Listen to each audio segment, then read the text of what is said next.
기자부대! I'm on the beat!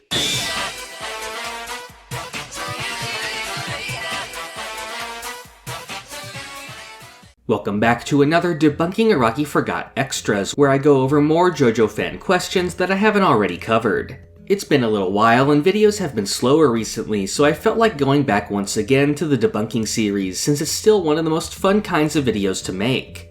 First, we have a question about Phantom Blood. This person asks how Dio was able to develop his body freezing technique to counter Hamon when he didn't know about Hamon until the scene where he first uses it. This is actually related to a scene that was removed by the anime. In the manga, there's an additional scene after Jonathan starts training under Zeppeli. Wang Chan appears at night to attack Jonathan and he is injured by a Zoom punch. Immediately after this, we get a scene with Dio and Jack the Ripper at Midnight's Lot, where Wang Chan shows up with a partially melted face. This is when Dio first learns about Hamon, giving him time to develop a technique to counter it. While the anime has a version of the scene in the castle here, the Wang Chan part is cut out entirely, so Dio just seems to decide to freeze his arm on the fly. Funnily enough, this whole series of events was actually partially adapted in the Phantom Blood musical. Here though, while there is a scene of Wang Chan being hit with a Zoom punch, we don't actually see him go tell Dio. Instead, later when Jack the Ripper is hit with the Sendo wave kick by Zeppeli, he flees to Midnight's Lot to find Dio. Jonathan and the gang show up right after and fight the zombies, but during this we can see Jack and Dio talking in the background. So in this version, that's seemingly where Dio learns about Hamon for the arm freezing scene right after Jack's defeat. Next is a question about Hamon. This comment says that non-living things need to have contact maintained with them for Hamon to be channeled through them, but that the rose, which was cut and no longer alive, was still able to have Hamon in it. There's a couple things wrong here. First of all, the rule is not that non-living things cannot hold Hamon, it's that non-organic things can't hold Hamon. We wouldn't exactly call stuff like oil or Caesar's bubbles alive, but they can hold Hamon without contact since they are made of organic material, unlike something like the plucked sword or the metal chandelier, which require contact to be maintained. But another problem is that a rose doesn't actually die when it's cut. Flowers that are cut are still alive and stay that way for quite a while, although regardless, a dead flower would still conduct Hamon just the same by being organic. Another question relates to Joseph's fight with Donovan in Part 2. They ask how Joseph was able to conduct Hamon into the cactus when he isn't touching it and is lying on the ground next to it. However, this is not actually when Joseph touched the cactus. Earlier, we see him try to punch Donovan through his cape, but he punches the cactus instead and gets needles in his hand. This is when he touched the cactus and sent Hamon into it, causing it to explode later. Next are some comments about Cars being trapped in space and Dio's time in the coffin. First for Cars, people point out that on the page describing Ultimate Cars' abilities, it says he can go 100 years without food. If this is the case, how did Cars drift in space for eternity when really he should have starved to death? However, this is a misunderstanding. It isn't saying that Cars will starve no matter what. This is referring to Cars when he's actually operating as a living being. But when Cars was in space, he wasn't expending energy, he was in a dormant state. As we know, Pillar Men can go much longer than 100 years without food, with their hibernation lasting for thousands of years, and that's as normal Pillar Men before becoming the ultimate being. Now for Dio, we have a similar question. People ask how he lasted 100 years without blood. Again, I'd apply the same answer. Dio wasn't doing anything in the coffin, he was lying completely still and not using up energy, so while he would eventually get weaker, he would still be alive as long as his brain wasn't destroyed and could recover as soon as he got more blood. This next one deals with the Undul fight in Part 3. They mention the scene where Geb slices the front tires of the group's dune buggy, but that soon after this the wheels reappear with no explanation. Now there's two interpretations of this question, and I'm not sure which one is being asked here. First is that they might be confused as to how the dune buggy is shown driving up to Jotaro at the end despite the wheels just being cut. However, if you look closely, even here it is still missing the front wheels. The buggy is actually driving backwards using the back wheels and dragging the front along with it, so clearly there's no issue there. The other interpretation is that they're saying that the wheels suddenly reappeared in the next chapter with the start of the Oingo Boingo arc. In this case, this falls into a common thread I see a lot with Araki Forgot topics, which is treating a larger span of time as if it's instantaneous. Yes, the wheels are back in this arc, but that's after some time had passed, giving them time to fix it. They didn't just instantly reappear. There was clearly a change in time and place that can make the repairing of the wheels believable. Next is one about the final battle between Jotaro and Dio. This is actually a question I've seen quite a lot, but I just never got around to answering it. People ask how it was possible for Dio to be killed by a punch to the leg by Jotaro, when as a vampire he should only be vulnerable to Hamon. Well, I think there's a bit of a misunderstanding here since this punch isn't actually what killed Dio. If you recall, they later placed Dio's body into the sunlight which destroyed it. Dio wasn't really dead at this point and wouldn't truly die until he was completely destroyed. Part of why we know this is actually if you compare the time of his death with the mutation of the flesh bud of Okuyasu's father. That was said to have happened around 2 PM in Japan. People have actually brought this up before, saying it conflicts with the time Kakyoin gave for Japan, which was at night. However, the reason for that is because Dio didn't die until sunrise, which actually lines up with 2 PM in Japan. So Dio wasn't killed by the punch, but was just incapacitated. However, some still ask how it's possible for a stand to do this with just a punch to the leg. But it actually makes more sense if we take another look at the fight. First, Jotaro crushes Dio's leg, then he punches the world in the leg.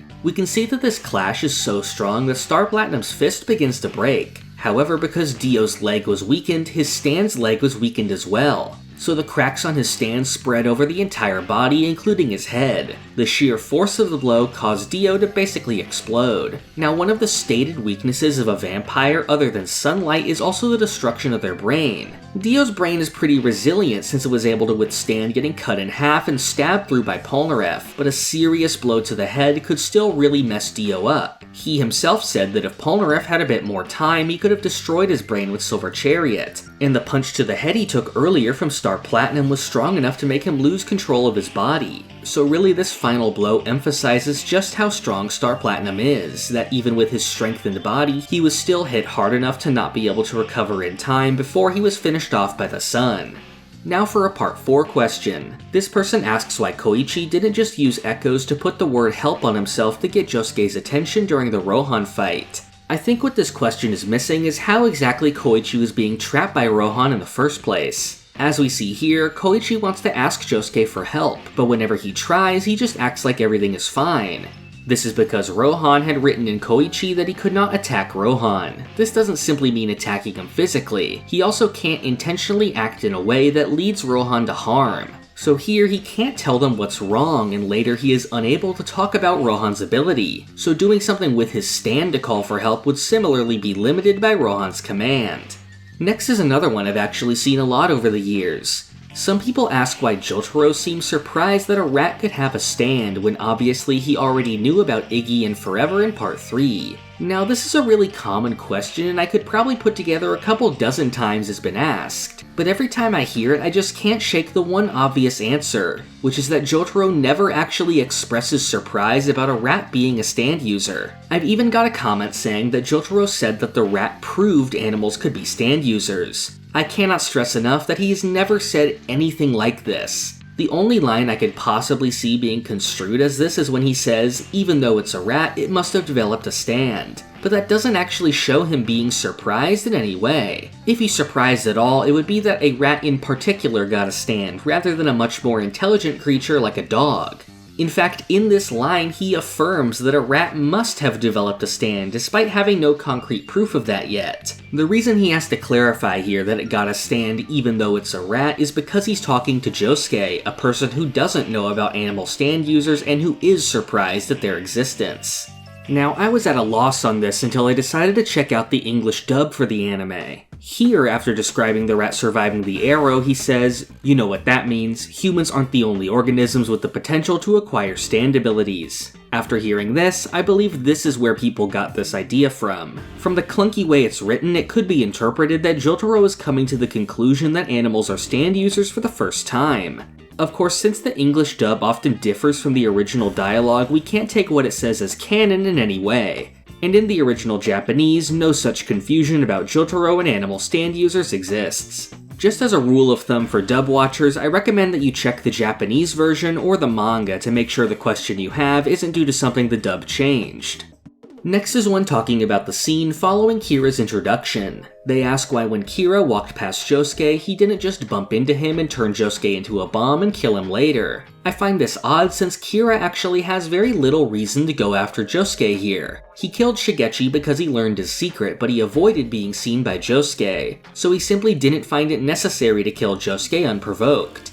Now, Kira did learn from Shigechi that they were investigating the death of Reimi. However, as he says, once Shigechi is erased, there's no proof leading back to him. He didn't know that the button would end up acting as a clue to find him, or even that they had found it. Another important detail here is that while Kira doesn't directly get confirmation of this, he suspects that Josuke and Okuyasu are stand users. That's a pretty big reason not to try and initiate an attack here, since he doesn't have any idea what Josuke is capable of. And maybe most importantly, Kira's main motivation that drives his character is to live a quiet life. While he does have a powerful stand and could get away with killing a lot more people, he prefers to kill at his leisure. So I just don't think he has a real reason to kill Josuke here, which honestly might attract more suspicion than just leaving him alone.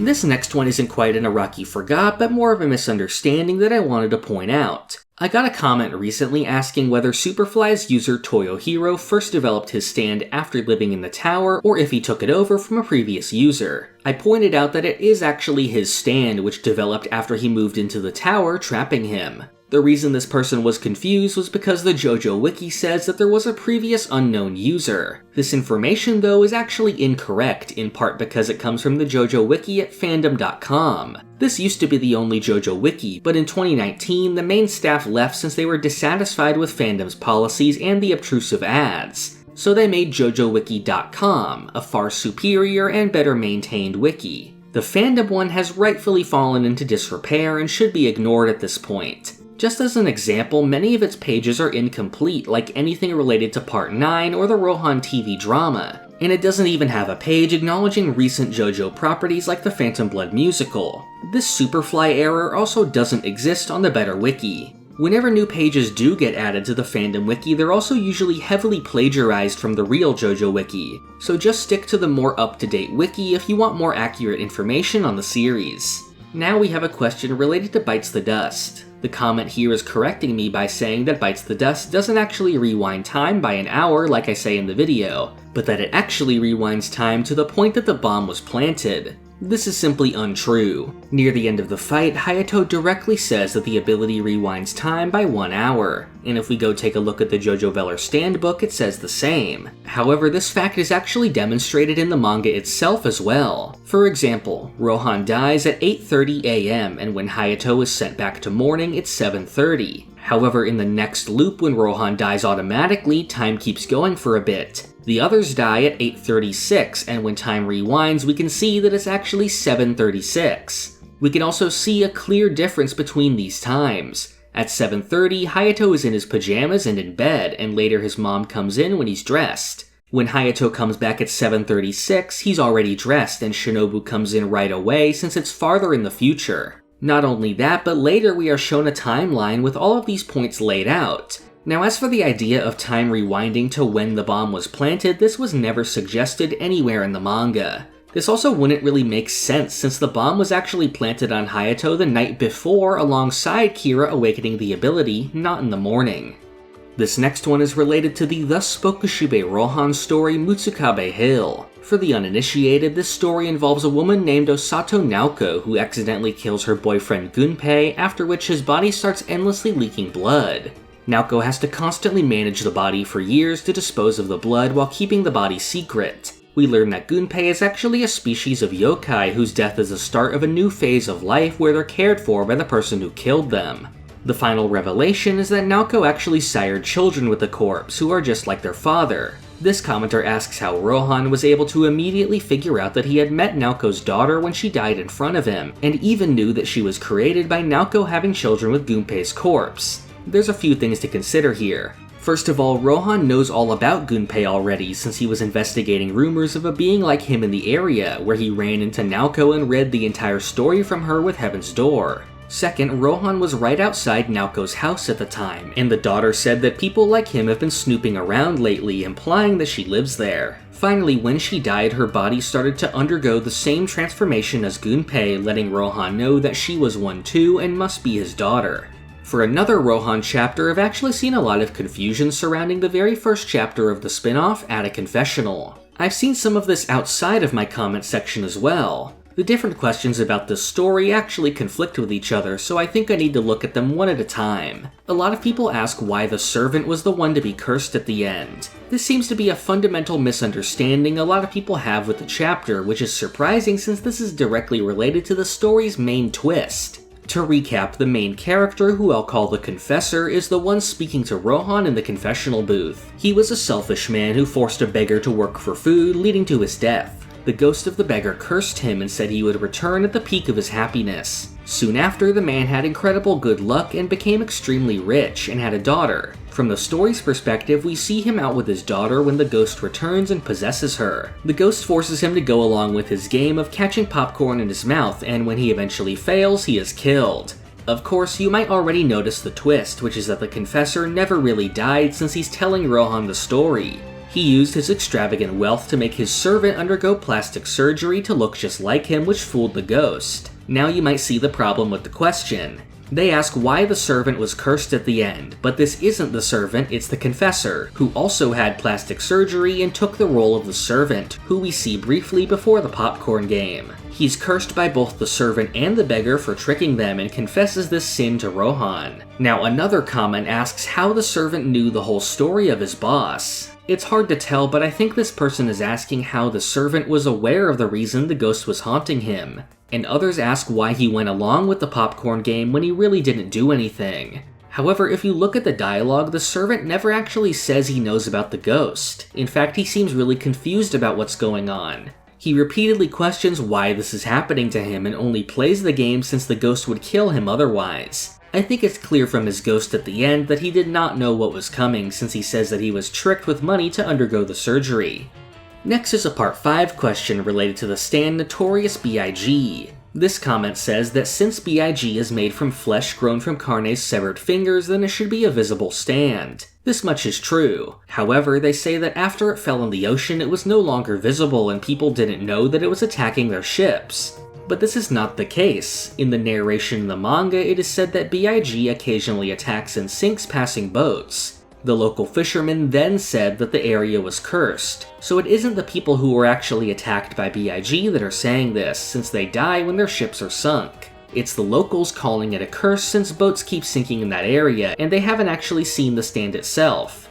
Another question I've gotten many times is one related to the power of Requiem in Part 5. They say that the abilities of Requiem stands are tailored to fulfill your greatest desire at that moment, but that this conflicts with Polnareff's initial awakening of Chariot Requiem. Since we saw that Chariot Requiem's goal was to get the arrow away from Diavolo and that's why it had that ability, it makes no sense for it still to be the same stand back when Polnareff first discovered it, and back then it should have been something different to fit his desires at that time. This one is confusing for me just from how widespread it is when there's really no reason to think this. But I just have to stress here that at no point was it ever said that that's what Requiem is. Requiem has simply never been defined as an ability that fulfills your wish when you get it.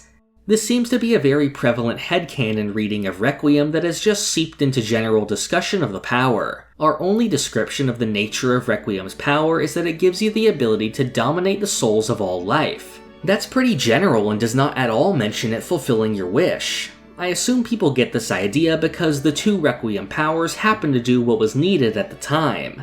But that isn't really a good way of defining the ability when Chariot Requiem had gone completely rogue and actually went against its user's wishes. The only time something like this was said was when Polnareff said that Chariot was carrying on his wish of keeping the arrow safe. However, Chariot Requiem had gone berserk and was completely out of Polnareff's control at that time. Since the stand had no user, it acted on Polnareff's subconscious desire. But that's referring to Chariot's actions, not its ability.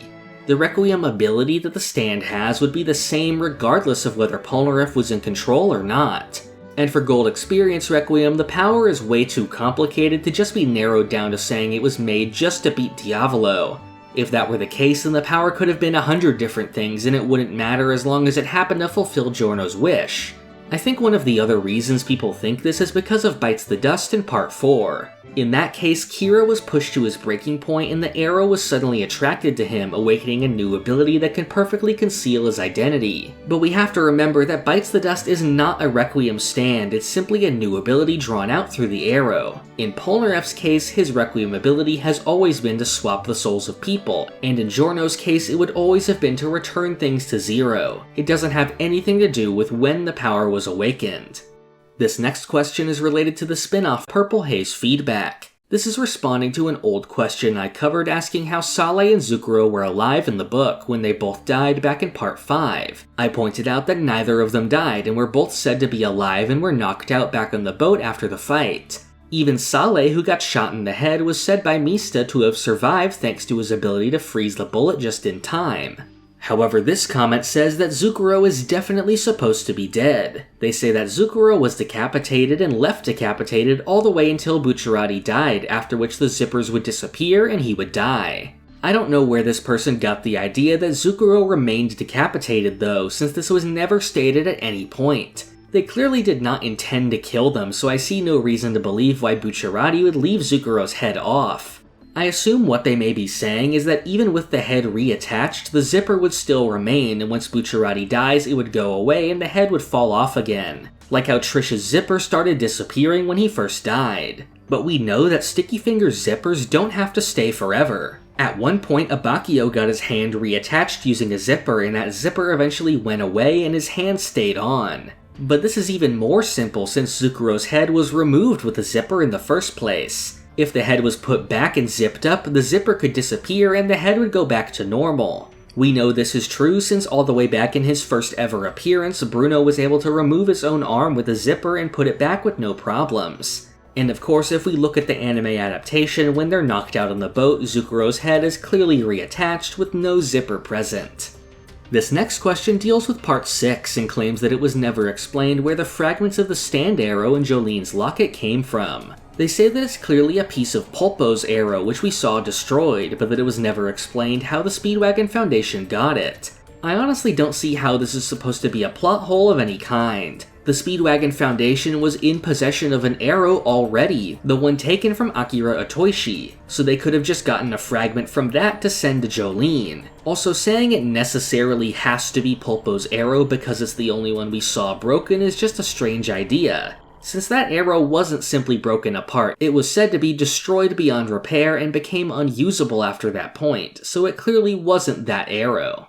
The next question deals with Part 7, specifically the fight with Wekapipo. They say that when left side ataxia is first introduced, we see the right side of Gyro's body missing when it's actually supposed to make the left side of objects disappear. However, its use in this scene is actually correct, because here we are seeing the ataxia from Johnny's perspective. Since Gyro is in front of Johnny and facing him, he would see the side of Gyro's body that was currently on the left disappear, which in this case would be the right side of Gyro's body. Later scenes show the ataxia from both of their perspectives, and so the left side is missing in those scenes.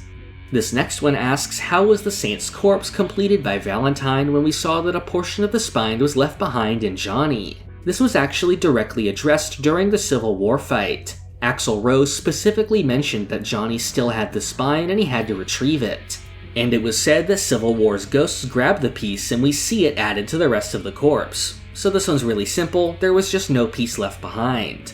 Finally, we have a Part 8 question. This one deals with the fight with poor Tom and his stand Ozone Baby. They ask why the moth larvae that were in the branch didn't die from the pressure, especially when they got close to poor Tom. Well, first let me go over the basics of the stand. When Ozone Baby is activated, pressure starts building within a 100-meter range. Any sealed area will have pressure slowly building up, and if that area is unsealed, then the people inside will undergo a violent depressurization. So there's a trade-off between slowly dying from remaining inside and instantly dying from going outside once there's too much pressure.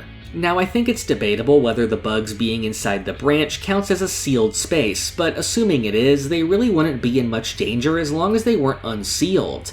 The branch never broke apart or anything, and like Mamazuku said, he severed the branch from the tree in a way that didn't harm the bugs. Now as for coming close to poor Tom, I don't think it ever actually got within his reach. If you remember, Paper Moon King created a decoy branch which poor Tom grabbed instead. So the real branch was actually taken farther away from him where the pressure was weaker, where it was safely grafted to the cactus.